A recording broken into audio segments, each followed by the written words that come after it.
வணக்கம். இன்றைய முக்கிய செய்திகள். புதுச்சேரியில் கடந்த சில நாட்களாக வானம் மேகமூட்டத்துடன் காணப்பட்ட நிலையில் கனமழை பெய்யும் என்று வானிலை ஆய்வு மையம் அறிவித்திருந்தது.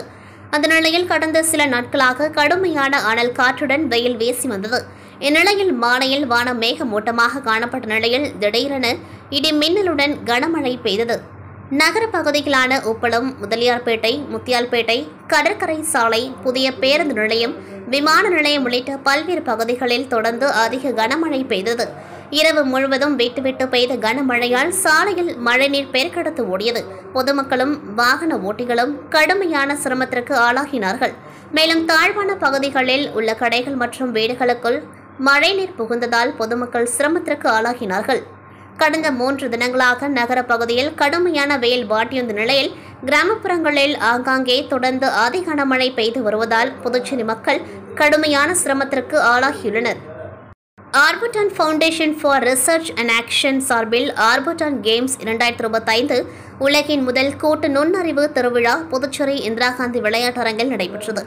அதில் அறிவியல், பண்பாடு மற்றும் நெறிமுறை செயற்கை நுண்ணறிவு ஆகியவற்றை இணைக்கும் வகையில் விளையாட்டு நிகழ்ச்சிகள் நடத்தப்பட்டது. குறிப்பாக செயற்கை நுண்ணறிவு சார்ந்த வினாடி வினா, AI டிரைவன் குவிஸ், எதிர்கால இயந்திரங்கள், ஃபியூச்சர் மிஷன்ஸ் குறித்த விளக்கங்கள், படைப்பு ஊடக மற்றும் கலைகள், கிரியேட்டிவ் மீடியா அண்ட் ஆர்ட்ஸ் மற்றும் ஃபேஷன் ஷோ மற்றும் சிறப்பு குழுக்களின் வருகை இருந்தது. மேலும் செயற்கை நுண்ணறிவு, அறிவியல் மற்றும் பண்பாடு தொடர்பான நிபுணர்களின் உரை இருந்தது. இந்நிகழ்ச்சியில் பல்வேறு துறைகளை சேர்ந்த பலரும் கலந்து கொண்டார்கள். காலை 8 மணிக்கு தொடங்கிய விளையாட்டுப் போட்டிகள் மாலை 3 மணிக்கு முடிவடைந்தது. தொடர்ந்து நடைபெற்ற பரிசளிப்பு விழாவில் சமூக சேவகர் ஜோஸ் சார்லஸ் மார்டின் சிறப்பு விருந்தினராக கலந்து கொண்டார். விழாவில் சட்டமன்ற உறுப்பினர் ரிச்சர்ட் ஜான்குமார், புதுச்சேரி முப்படை முன்னாள் ராணுவ வீரர்கள் மற்றும் வீர தாய்மார்கள் நலசங்கத்தின் தலைவர் மோகன், ஆர்பிட்டான் ஃபவுண்டேஷன் நிறுவனர் ராஜ்குமார் வீரமணி, முன்னாள் ராணுவ வீரர்கள், பள்ளி கல்லூரி மாணவ மாணவிகள் என 1000க்கும் மேற்பட்டவர்கள் பங்கேற்றனர். விழாவில் பரதம், ஆர்டிஸ்டிக் யோகா, சிலம்பம் உள்ளிட்ட பல்வேறு கலைகள் நிகழ்த்தப்பட்டது. தொடர்ந்து விளையாட்டுப் போட்டிகள், வெற்றி பெற்றவர்கள் மற்றும் கலை நிகழ்ச்சிகளில் பங்கு பெற்றவர்களுக்கு சமூக சேவகர் ஜோஸ் சார்லஸ் மார்டின் பரிசுகளை வழங்கினர். அதேபோல் சமூக சேவகர் சார்லஸ் மார்டின் அவர்களுக்கு ஆர்பிட்டான் கேம்ஸ் 2025 சார்பில் நினைவு பரிசு வழங்கப்பட்டது. தொடர்ந்து செய்தியாளர்களை சந்தித்த சார்லஸ் மார்டின், மத்திய பல்கலைக்கழக விவகாரத்தில் நாம் 2 பக்கமும் பார்க்க வேண்டும். ஆனால் மாணவர்களை தாக்கியது மிகவும் தவறான விஷயம்தான். அதே சமயம் பாலியல் குற்றச்சாட்டுகள் குறித்து பாதிக்கப்பட்டவர்கள் தரப்பில் இருந்து எவ்விதமான புகார்களும் வரவில்லை என கூறப்படுகிறது. இந்த விவகாரத்தில் தீர விசாரித்துதான் ஒரு முடிவை எடுக்க முடியும். மாணவர்களும் காவல்துறை அதிகாரி ஒருவரை சிறைப்படுத்ததாக கூறப்படுகிறது. எனவே 2 தரப்பிலும் தவறுகள் இருப்பதாக தெரிகிறது. இவ்விவகாரத்தில் பல்கலைக்கழக நிர்வாகமும் சரி, மாணவர்கள் தரப்பும் சரி, அனைவரும் பேசித்தான் ஒரு முடிவெடுக்க வேண்டும். பாதிக்கப்பட்ட மாணவி தரப்பிலிருந்து இதுவரை எந்த புகாரும் அளிக்கப்படவில்லை என கூறப்படுகிறது. அவ்வாறு பாதிக்கப்பட்ட மாணவிகள் யாராவது புகார் அளித்தால் நானே அவர்களுடன் நின்று அதில் நியாயம் கிடைப்பதற்காக பாடுபடுவேன். புதுச்சேரியில் சட்டம் ஒழுங்கை பொறுத்தவரை காவல்துறையினர் முன்னெச்சரிக்கையுடன் செயல்பட வேண்டும். நான் பாஜகவிலிருந்து எப்பொழுதோ ராஜினாமா செய்துவிட்டேன். மிஸ்டு கால் மூலமாகவே நான் பாஜகவில் சேர்ந்த நிலையில் தற்பொழுது அதிகாரப்பூர்வமாக வெளியேறிவிட்டேன். தேசிய மக்கள் மன்ற பணிகள் தற்பொழுது தீவிரமாக நடைபெற்ற நிலையில் கட்சி குறித்து பிறகு முடிவு செய்வேன் என்று சார்லஸ் மார்டின் தெரிவித்துள்ளார். 1977 ஆண்டில் புதுவையை பெரும் புயல் ஒன்று தாக்குவதாக அச்சுறுத்தல் கொடுக்கப்பட்டது. அப்பொழுதிருந்த பேராயர் செல்வநாதன் ஆண்டனி வெள்ளியனூர் லோர்தன்னை திருத்தலத்தில் இந்த பெரும் புயலில் இருந்து புதுவை, கடலூர் உயர் மறை மாவட்டம் காக்க வேண்டும் என்று ஜெபம் செய்தார். அதன் காரணமாக இயற்கை சீற்றமான அந்த புயல் வேறு இடத்தில் கரையை கடந்து புதுச்சேரி, கடலூர் உயர் மறை மாவட்டம் காப்பாற்றப்பட்டது. இதற்காக அன்னைக்கு நன்றி தெரிவிக்கும் வகையில் கடந்த 47 ஆண்டுகளாக பரிகார பாத யாத்திரை கடலூர், புதுச்சேரி உயர்மறை மாவட்டம் வெள்ளியனூர் லோர்தன்னை திருத்தலம் சார்பில் நடத்தப்பட்டு வருகின்றது. அதன்படி இன்று புதுச்சேரி மிஷன் வீதியில் உள்ள ஜென்மராகண்ணி ஆலயத்திலிருந்து புறப்பட்ட பரிகார பாத யாத்திரையில் அலங்கரிக்கப்பட்ட தேரில் அன்னை அமர வைக்கப்பட்டு ஆடம்பர தேர்பவனியாக சென்றது. இந்த பரிகார பாத யாத்திரையில் புதுச்சேரி, கடலூர் உயர்மறை மாவட்டத்தைச் சேர்ந்த அனைத்து மத மக்களும் திரளாக கலந்து கொண்டார்கள். பாத யாத்திரையானது புதுச்சேரியிலிருந்து ரெட்டியார்பாளையம், மூலகுளம், சுல்தான்பேட்டை வழியாக 11 கிலோமீட்டர் சென்று வெள்ளியனூர் லோர்தன்னை மாதா ஆலயத்தில் நிறைவடைந்தது. அங்கு கூட்டு திருப்பலியும் தியானமும் நடைபெற்றது. பாத யாத்திரை குறித்து வெள்ளியனூர் லோர்தன்னை மாதா திருத்தலத்தின் பங்கு தந்தை ஆல்பர்ட் கூறும்பொழுது, அன்னைக்கு நன்றி தெரிவிக்கும் விதமாகவும் வருகின்ற காலங்களில் புதுச்சேரி மக்களின் பாவத்திற்கு பரிகாரமாகவும் இந்த பாத யாத்திரை நடைபெற்றதாக தெரிவித்தார். இந்த பரிகார பாத யாத்திரையானது புதுவை கடலூர் உயர் மறை மாவட்டம் வில்லியனூர் திருத்தலத்திலிருந்து ஒவ்வொரு ஆண்டும் நடைபெறுகிற ஒரு வழக்கமாக இருக்கிறது. இதனுடைய வரலாறு என்ன என்று பார்க்கிற பொழுது 1977 ஆண்டிலே புதுவையை ஒரு பெரும் புயல் ஒன்று தாக்குவதாக ஒரு அச்சுறுத்தல் கொடுக்கப்பட்டது. அப்பொழுது இருந்த நம்முடைய பாசமிகு பேராயர் பெண்மணி செல்வநாதர் ஆண்டகை அவர்கள் வில்லியனூரில் வீற்றிருக்கிற விடிவெள்ளி தூய லூர்து அன்னை திருத்தலத்தில் இருக்கக்கூடிய அந்த அம்மாவிடத்திலே பரிந்து பேசி ஜெபம் வைத்தார்கள். இந்த புதுவை கடலூர் உயர் மறை மாவட்டத்தை காக்க வேண்டும் என்று வேண்டுதல் வைத்த போது அற்புதமாக அந்த இயற்கை சீற்றம், அந்த புயல் வேறு இடத்திலே கரையை கடந்து இந்த புதுவை மாநகரம் காப்பாற்றப்பட்டது. எனவே அந்த 1977 ஆண்டிலிருந்து நன்றி பாத யாத்திரையாக இது தொடங்கப்பட்டது. பிற்பாடு 1978 பரிகார பாத யாத்திரையாக இங்கு பேராலய பங்கிலிருந்து இறைமக்கள், இந்த புதுவை வாழ் இறைமக்கள், எல்லா சமயத்தை சார்ந்தவர்களும் திரளாக ஒன்று கூடி அன்னையை தேரிலே வைத்து அலங்கரித்து ஆடம்பரமாக இங்கிருந்து நம்முடைய வில்லியனூரை நோக்கி பவனியாக வருவார்கள். எனவே இந்த ஆண்டு 47வது பரிகார பாத யாத்திரையானது நடைபெற இருக்கிறது. எனவே அனைத்து மக்களும் இதில் திரளாக எந்த விதமான வேறுபாடும் இல்லாமல் கலந்து கொண்டு அன்னைக்கு புகழை செலுத்துகிறார்கள். எனவே இந்த புதுவை மாநகரை தொடர்ந்து அந்த அன்னை காத்ததற்காக நன்றியாகவும், வரக்கூடிய நாட்களிலே மக்களுடைய பாவத்திற்கு பரிகாரமாகவும் இந்த பாத யாத்திரையானது நடைபெறுகிறது.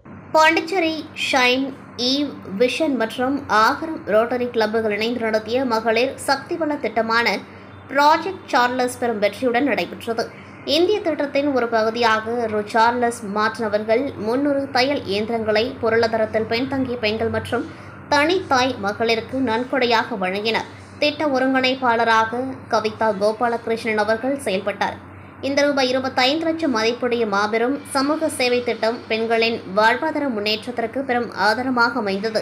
இந்த சிறப்பு விழாவில் சார்லஸ் மார்டின், மாவட்ட ஆளுநர் லியோன் மற்றும் AKRFC doctor Lima rose Martin ஆகியோர் சேர்ந்து தையல் இயந்திரங்களை பயனாளிகளுக்கு வழங்கினர்.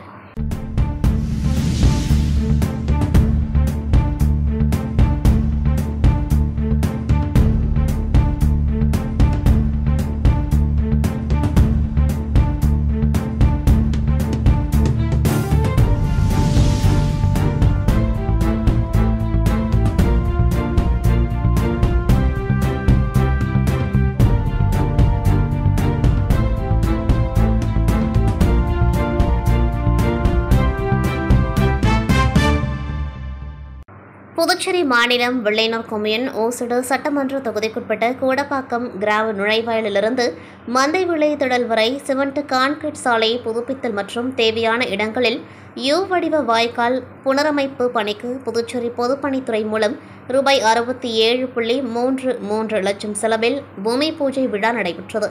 இதில் தொகுதி சட்டமன்ற உறுப்பினரும் முன்னாள் அமைச்சருமான சாய் சரவணகுமார் கலந்து கொண்டு சாலை அமைப்பதற்கான பணியினை பூஜை செய்து துவக்கி வைத்தார். தொடர்ந்து சேத்திரப்பட்டு கிராமத்தில் பிரதான சாலை சந்திப்பில் தடுப்புடன் நடைபாதை அமைக்கும் பணிக்கு 24.03 லட்சம் செலவில் நடைபாதை அமைக்கும் பணிக்கான பணியினை தொகுதி சட்டமன்ற உறுப்பினரும் முன்னாள் அமைச்சருமான சாய் சரவணகுமார் கலந்து கொண்டு பணியை பூஜை செய்து துவக்கி வைத்தார். இந்நிகழ்ச்சியில் முன்னாள் அமைச்சரின் துணைவியார் அண்ணா பிரபாவதி, சமூக சேவகி சுஜாதா, பொதுப்பணித்துறை கட்டிடங்கள் மற்றும் சாலைகள் வடக்கு கோட்ட செயற்பொறியாளர் வைத்தியநாதன், உதவி பொறியாளர் ஸ்ரீனிவாசராம், இளநிலை பொறியாளர் அருண் ஆனந்த், பாஜக பிரமுகர் புருஷோத்தமன் மற்றும் ஊர் பொதுமக்கள் திரளாக கலந்து கொண்டார்கள்.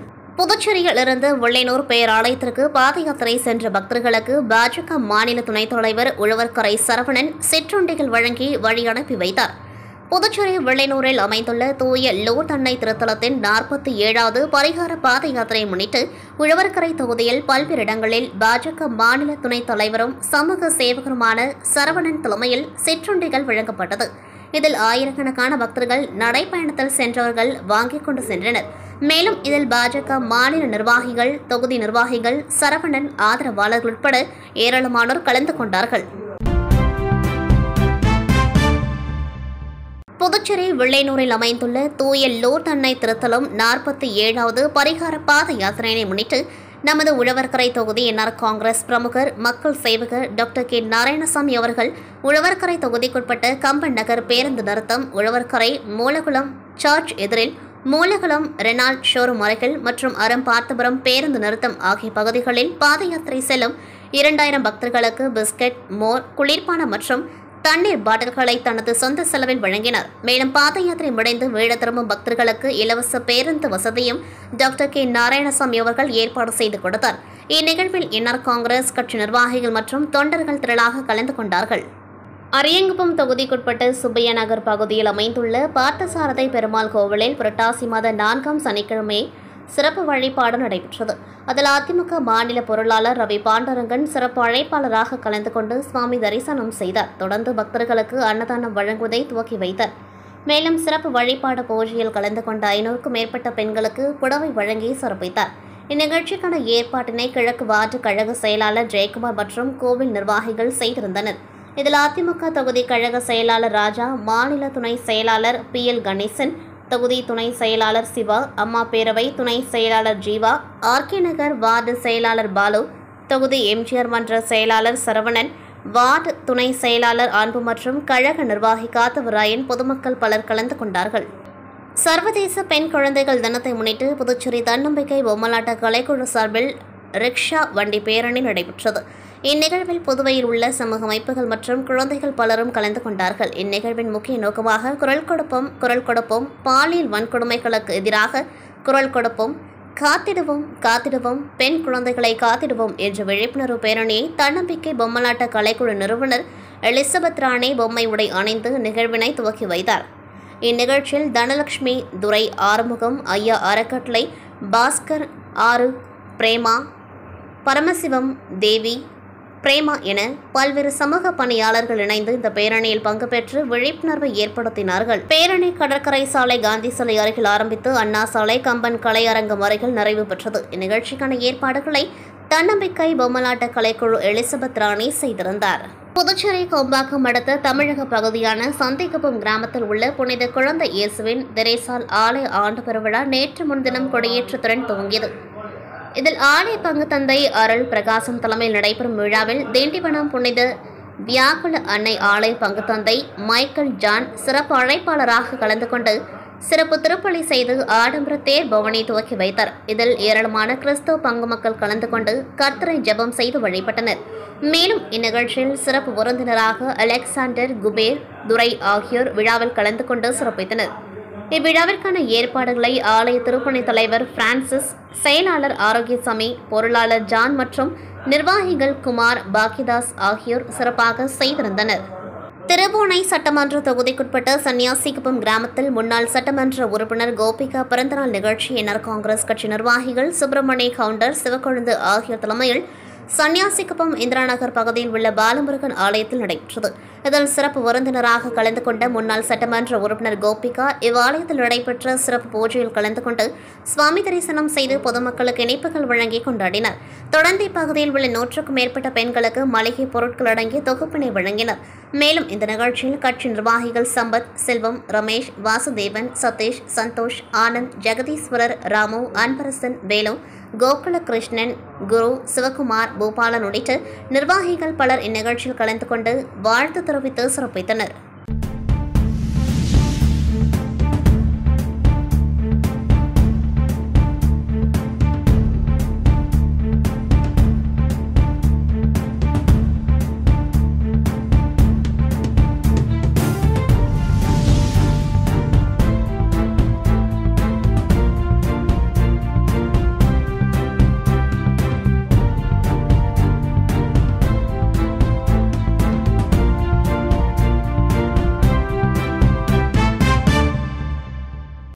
புதுச்சேரி ஏனாம் பகுதியை சேர்ந்தவர் திபுரிசெட்டி நாராயணசாமி. இவரை நேற்றிரவு அங்குள்ள திரையரங்கம் அருகே மர்ம நபர்கள் கத்தியால் வெட்டிவிட்டு அங்கிருந்து தப்பி சென்றனர். இதுகுறித்து அருகில் இருந்தவர்கள் ஏனாம் போலீசாருக்கு தகவல் தெரிவித்ததன் பேரில் சம்பவ இடத்திற்கு வந்த போலீசார் ரத்த வெள்ளத்தில் உயிருக்கு போராடிய நாராயணசாமியை ஏனாம் அரசு மருத்துவமனைக்கு சிகிச்சைக்காக கொண்டு சென்றனர். அங்கு அவருக்கு தீவிர சிகிச்சை அளிக்கப்பட்ட நிலையில் அவர் சிகிச்சை பலனின்றி பரிதாபமாக உயிரிழந்தார். இந்நிலையில் இச்சம்பவம் குறித்து ஏனாம் போலீசார் வழக்கு பதிவு செய்து விசாரணை மேற்கொண்டதில் புதுச்சேரியின் ஏனாம் பிராந்தியத்தில் வட்டிக்கு பணம் கொடுக்கும் தொழில் செய்து வந்தவர் மேக வெங்கடேச ராவ். அவரிடம் அதே ஊரை சேர்ந்த நாராயணசாமி மற்றும் அவரது உறவினர்கள் 3 பேர் 3 லட்சம் ரூபாய் சீட்டு கட்டியுள்ளனர். சீட்டு முடிந்தும் வெங்கடேச ராவ் பணத்தை திருப்பி தராததால் ஆத்திரத்தில் அவரது வீட்டிற்கு சென்ற நாராயணசாமி கடந்த 2022ஆம் ஆண்டு கொலை செய்துள்ளார். இந்த வழக்கில் கைதாகி 280 நாள் புதுச்சேரி மத்திய சிறையில் இருந்த நாராயணசாமி அண்மையில்தான் சட்ட உதவி மையத்தின் மூலம் ஜாமீன் பெற்று ஏனாம் காவல் நிலையத்தில் காலை மாலை இருவேளையும் கையெழுத்திட வேண்டும். அவ்வாறு மாலையில் கையெழுத்திட்டு விட்டு வந்தபொழுது வெங்கடேச ராவின் மகன் மொக்க ஆனந்த் கொலை செய்துள்ளார் என்பதும், மேலும் தனது தந்தையை கொன்ற நாராயணசாமியை 3 ஆண்டுகளாக கொலை செய்ய வேண்டும் என வெறியுடன் வாகனத்தில் கத்தியை வைத்துக் கொண்டு மொக்க ஆனந்த் தேடி வந்த நிலையில் நேற்று அவரை பார்த்தவுடன் கொலை செய்துவிட்டு தனது செல்போனை சுவிட்ச் ஆஃப் செய்துவிட்டு அருகில் உள்ள ஆந்திர பகுதிக்கு சென்று தலைமறைவாகியுள்ளது முதற்கட்ட விசாரணையில் தெரியவந்துள்ளதை அடுத்து போலீசார் தனிப்படை அமைத்து தேடி வருகின்றனர். இத்துடன் செய்திகள் நிறைவடைகின்றது. நன்றி, வணக்கம்.